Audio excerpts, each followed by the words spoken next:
You think you know how Rome killed its enemies? A clean sword through the heart? Perhaps poison in wine? Quick deaths for quick politics?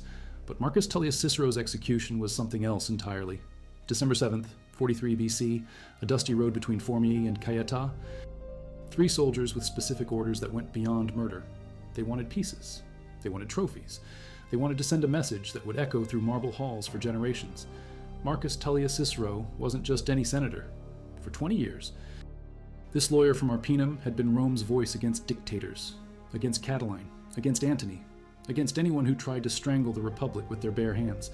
His speeches could topple governments. His words could raise armies. His pen could destroy careers with surgical precision. That's exactly why they couldn't just kill him. They had to butcher what made him dangerous.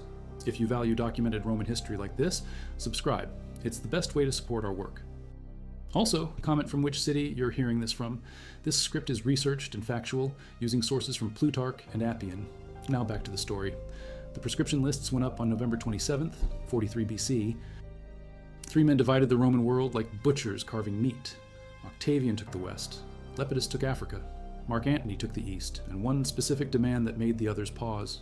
Cicero's name at the top of the death list. Not just death, humiliation, mutilation. A public display that would teach every future orator what happened when you crossed the wrong people. Cicero knew they were coming. His slaves begged him to run. His freedmen had boats ready at Astura, fast ships that could reach Greece before the assassins cleared Rome's gates. But the old orator hesitated. 63 years old, tired of running, tired of watching the Republic die in pieces while he scrambled for safety like some common criminal. His brother Quintus found him first. December 4th, 43 BCE, at a villa near Tusculum, both brothers had made the lists. Both brothers were marked for the same brutal end. They embraced, they wept, they decided to die together rather than separately. One litter, one last journey toward the coast where loyal ships waited in winter waters. The road split their resolve. Quintus turned back for Rome. He claimed he needed money for the journey. Cicero knew better. His younger brother was going home to die beside his son. The old orator continued alone toward Formiae with 6 slaves and a dream of reaching Brutus in Macedonia. 3 days on coastal roads. 3 nights in safe houses that felt less safe each hour. Cicero's litter swayed between olive groves and limestone cliffs while Herennius and his death squad closed the distance. Professional killers with professional patience. They knew their quarry was old. They knew he was tired. They knew exactly where desperate Romans went when Rome turned against them. December 7th dawned clear and cold. Cicero's litter moved slowly through pine forests 3 miles from Caieta's harbor. His slaves could smell salt air. They could see masts swaying beyond the headland. Freedom measured in hundreds of yards instead of miles. That's when the hoofbeats started echoing off rock walls. Herennius rode hard with 2 centurions and exact instructions from Mark Antony himself. Find Cicero, kill Cicero. Bring back proof that would satisfy a very specific kind of rage. Not just the head, the hands too. The right hand that had written the Philippics, the fingers that had held the pen that called Antony a drunk and a fool and a threat to everything Roman. The litter stopped. Slaves scattered into thorn bush and shadow. Herennius dismounted 30 feet from where Rome's greatest orator sat, waiting for the end he'd always known was coming. No begging, no bribes, no final speech to change minds that were already bought and paid for. "Us, you may approach," Cicero said in perfect Latin that carried across winter air like bronze on marble. He leaned out of the litter, neck extended, eyes fixed on something beyond the soldiers and their blood-stained swords. Herennius drew his gladius with practiced efficiency. One clean stroke that separated head from shoulders with the precision of a butcher who'd done this work many times before. But clean death wasn't enough. Antony's orders were specific. Herennius knelt beside the corpse and drew a smaller blade, something sharp enough for delicate work. The right hand came off at the wrist with 3 careful cuts that preserved the fingers intact, then the left hand for symmetry, then more cutting that turned a political execution into something darker. The centurions wrapped their trophies in expensive cloth and mounted their horses for the ride back to Rome. They carried 3 packages that would satisfy 3 different kinds of hatred. A head for the rostra, where Cicero had delivered his greatest speeches. 2 hands for the doors of the Senate House, where those hands had written laws and letters in the kind of prose that outlives empires. Mark Antony received the packages on December 8th at his villa outside Rome. Private viewing before public display. He held each piece. He examined the fingers that had written words calling him an enemy of the state. He studied the face that had launched 1,000 political careers and ended almost as many. His wife Fulvia was there. The woman who'd married 3 of Rome's most powerful men and buried 2 of them with her own political ambitions intact. She took Cicero's head in her hands like some precious artifact, drew golden hairpins from her elaborate coiffure, began pushing them through the dead tongue that had spoken against her husband for 5 brutal years. Each pin found its mark, through the root of the tongue, through the tip, through the sides where words like tyrant and destroyer and enemy had formed with such deadly precision. Fulvia worked slowly, methodically, until the tongue that had shaped Roman thought for 2 decades looked like a pincushion soaked in old blood. The rostra got its decoration on December 9th. Cicero's head mounted on a spike exactly where he'd stood to deliver the Catiline orations 20 years earlier. His hands nailed to wooden posts on either side like some twisted crucifix designed to make every senator remember what happened to clever writers who wrote the wrong words about the wrong people. Crowds gathered. Citizens who'd heard Cicero speak when he was alive now stared at what remained when he was dead. Some wept quietly.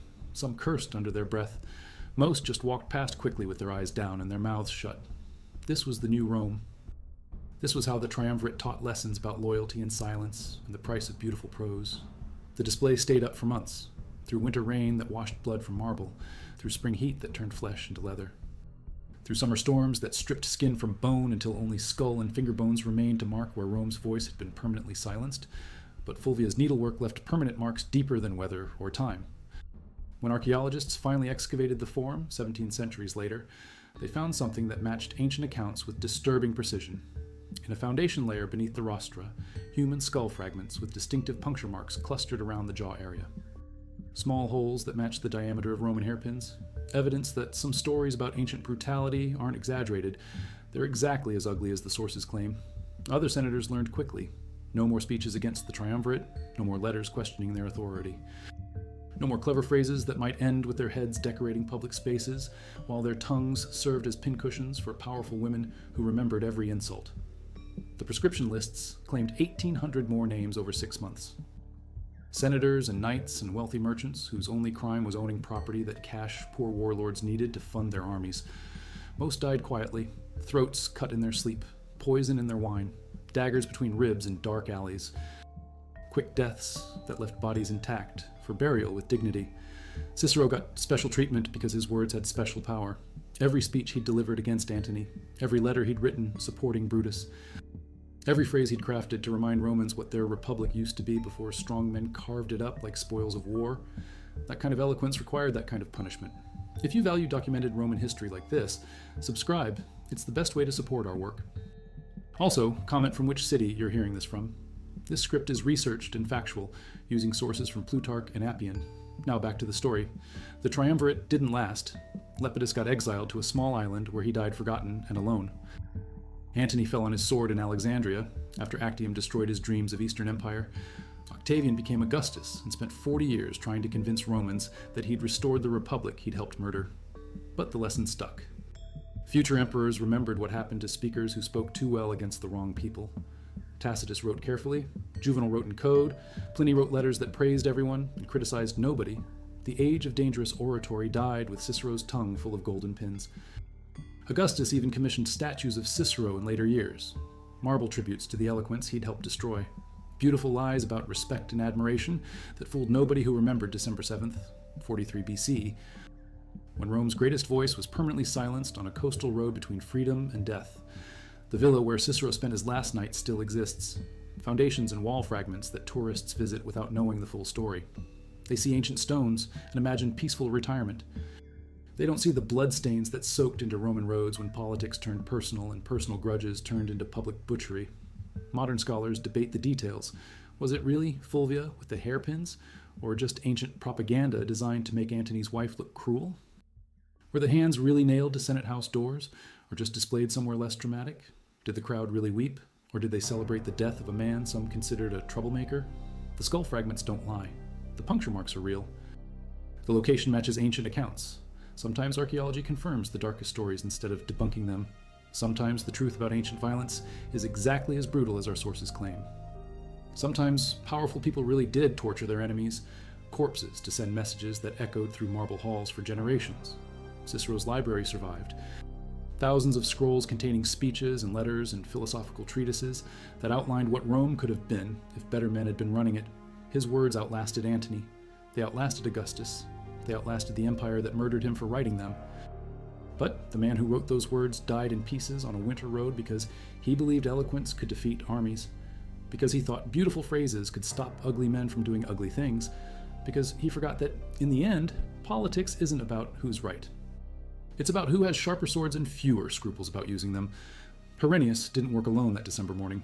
2 centurions flanked him as they closed on Cicero's litter, Marcus Popilius Laenus and Gaius Clodius Vestalis, professional killers who'd served in Gaul under Caesar and learned their trade cutting throats in Germanic forests. They knew exactly how to separate heads from shoulders. They knew exactly how to preserve body parts for transport back to Rome. The death squad had been tracking Cicero for 6 days, from Rome through Latium's winter countryside, past Tusculum where his brother turned back, past Antium where loyal ships waited with Macedonian crews. The old orator moved slowly in his covered litter because his legs couldn't handle long walks anymore. 63 years of Senate debates and court appearances had worn his body down to sinew and stubborn pride. His slaves carried him in shifts. 8 bearers rotating every 2 miles to keep the pace steady on rutted roads that turned to mud whenever winter rain fell. They could have moved faster on horseback, but Cicero refused to ride, said it wasn't dignified for a former consul to flee like some common bandit. Said he'd rather die with Roman honor than live like a Greek exile begging for scraps in foreign courts. The litter's curtains were expensive silk dyed with Tyrian purple, the kind of luxury that marked a man's status even when that status was about to get him killed. Herennius spotted the purple fabric from 400 yards away through pine trees that lined the coastal road. Rare color that screamed wealth and power and exactly the kind of target the triumvirate wanted eliminated. Cicero heard the horses before he saw them. Hoofbeats on packed earth echoing off limestone cliffs that rose above the Via Appia's coastal section. He pushed aside the silk curtains and saw 3 riders approaching at full gallop with swords already drawn. No negotiation, no last-minute bribes. Just professional efficiency that would end with his head in a bag. "Stop here," he told his bearers, in the same voice he'd used to address the Senate for 20 years. Calm, authoritative, completely in control even when control was about to be permanently taken from him. The litter settled to the ground with a soft thud. Cicero's slaves scattered into thorn bush and shadow like sparrows fleeing a hawk, smart men who knew when to run and when running might actually save their lives. Only 2 stayed, his secretary Tiro and his body slave Apollodorus. Both freedmen who'd served the family for decades, both too loyal to abandon their master even when loyalty meant watching him die. Herennius dismounted 20 paces away, professional distance that kept him safe from any last-minute desperation while giving him clear sight lines for the work ahead. His gladius came out of its sheath with barely a whisper. Well-oiled steel that had opened throats in Germania and Gaul and half a dozen other places where Rome's enemies learned the price of resistance. "Marcus Tullius Cicero," Herennius called across the winter air. Not a question, not a greeting, just identification before execution. "I am," Cicero replied without moving from his litter. He arranged his toga's folds with careful precision, adjusted his posture so he'd die sitting upright like a Roman senator instead of cowering like a slave. Small dignities that mattered when everything else was about to be stripped away. The first blow took his head clean off. Herennius knew his business. One stroke that severed vertebrae and arteries without making a mess of the merchandise. Clean separation that left both pieces intact for the display that would follow. The body slumped forward. The head rolled 3 feet and came to rest facing the sea where freedom had been so close Cicero could taste salt spray on winter wind. But Mark Antony's orders were specific. Death wasn't enough. Humiliation wasn't enough. The message needed to be carved into flesh and bone so every future orator would understand exactly what happened when clever words targeted the wrong, powerful men. Herennius drew a smaller blade, something designed for delicate work instead of battlefield butchery. The kind of knife Roman surgeons used for precise cuts that preserved what needed preserving while removing what needed removing. He knelt beside Cicero's corpse and began the real work. The right hand came off first. 3 careful cuts that separated wrist bones without damaging the fingers that had gripped pens and styluses for 40 years of legal and political writing. The hand that had written the Catiline orations. The hand that had crafted the Philippics. The hand that had signed death warrants for Catiline's conspirators and dozens of other enemies of the state. Then the left hand for symmetry. 2 more cuts that preserved another set of fingers for Antony's inspection. These hands had applauded when Caesar crossed the Rubicon. These hands had signed the decree that made Caesar dictator for life. These hands had also written letters supporting Brutus after the Ides of March. complicated hands that had shaped Roman history in ways their owner probably never fully understood. Laenas wrapped the trophies in expensive cloth torn from Cicero's own toga, proper packaging for a journey back to Rome that would take 2 days on fast horses through countryside, still loyal to the Republic's memory. The head went into a leather satchel. The hands went into separate pouches. 3 packages that would satisfy 3 different kinds of political rage. Tiro and Apollodorus watched from behind pine trees. 2 freedmen who'd served their master faithfully enough to witness his butchery, but wisely enough not to interfere with professional killers who had more work ahead of them. They'd tell the story later. They'd preserve details that historians would argue about for 2,000 years. The death squad mounted their horses and rode hard for Rome. 30 miles of coastal road that they covered in 6 hours with brief stops to rest their animals and check their packages. Professional couriers carrying political merchandise that would reshape Roman discourse forever. Messages written in blood and bone instead of ink and papyrus. Mark Antony received his trophies on December 8th at his villa on the Palatine Hill, private viewing in marble rooms designed to impress visitors with their owner's power and taste. He examined each piece carefully, turned the head to study the face that had launched so many speeches against him, flexed the fingers that had written so many clever insults about his drinking and his character and his fitness to lead Rome. His wife Fulvia joined him for the inspection. The most politically connected woman in Rome, widow of Publius Clodius Pulcher, who'd been murdered by Milo's gang on the Appian Way, widow of Gaius Scribonius Curio, who'd died fighting in Africa, now married to Antony and determined to outlive this husband too, while advancing her own considerable ambitions. She'd hated Cicero personally for 15 years, ever since he'd defended Milo in court and made speeches calling her first husband a street thug who deserved his violent end. Personal hatred that went beyond politics into something darker and more intimate, the kind of rage that required personal participation in revenge. Fulvia took Cicero's head from Antony's hands like she was accepting a precious gift, carried it to a marble table where better light would help her work, drew golden hairpins from her elaborate coiffure with slow deliberation, expensive jewelry that she was about to transform into instruments of posthumous torture. The first pin went through the tip of Cicero's tongue, sharp gold-piercing dead flesh with surgical precision, then another through the root, where words formed before they reached his lips, then more along the sides where syllables shaped themselves into speeches that had terrified powerful men for 2 decades.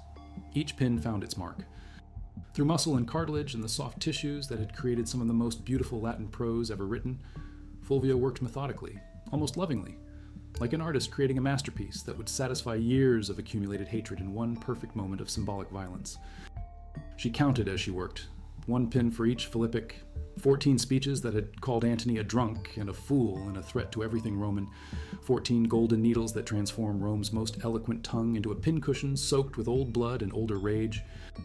The display went up on December 9th, Cicero's head mounted on a wooden spike exactly where the rostra stood in the Forum Romanum, the same platform where he'd delivered his greatest speeches, the same stones where he'd stood to defend the Republic against Catiline and Caesar and anyone else who'd tried to strangle Roman liberty with ambitious hands. His hands got nailed to wooden posts on either side of the Senate House doors, right hand on the north post, left hand on the south post, arranged so every senator had to walk between them to enter the building where those hands had written laws and letters and proposals that had shaped Roman policy for 20 years. The crowds came immediately. Citizens who remembered Cicero's voice when it was alive now stared at what remained when it was permanently silenced. Some wept openly. Some cursed under their breath in languages the urban praetors wouldn't understand. Most walked past quickly with their eyes down and their thoughts carefully hidden. Children asked their parents questions that got answered with sharp looks and whispered warnings about keeping quiet. Slaves pointed and whispered until their masters cuffed them silent. Foreign merchants studying the display learned important lessons about Roman politics without needing translation. Some messages transcended language barriers. The weather cooperated with the triumvirate's lesson. December rain washed blood from marble but couldn't wash away the image of Rome's greatest orator reduced to public decoration. January snow collected in empty eye sockets and turned Cicero's skull into a grotesque reminder of what happened to clever writers who wrote the wrong words about the wrong people. Street vendors sold hot wine and roasted nuts to spectators who came to see the show. Enterprising entrepreneurs who understood that public executions drew crowds and crowds needed refreshments. Rome's economy adapted quickly to new forms of political entertainment. The display stayed up through winter and into spring. Months of exposure to weather and scavengers that gradually stripped flesh from bone until only skull and finger bones remained attached to their wooden posts. Natural decay that served the triumvirate's purposes by extending the lesson's duration without requiring additional effort. But something else was happening in private spaces, where loyal friends gathered to remember better times. Tiro had escaped that December morning with more than his life. He'd carried away memories of every speech his master had ever written, every letter, every casual conversation about politics and philosophy, and what Rome could become if better men were running it. The coastal road between Formiae and Caieta is still there, modern asphalt over ancient stones, where Roman blood once pooled between wheel ruts. Drivers passed the spot every day without knowing they're crossing ground where Rome's voice died in the most brutal way possible, where golden hairpins turned a political execution into personal revenge, where the Republic's last great orator learned that some enemies don't just want you dead, they want pieces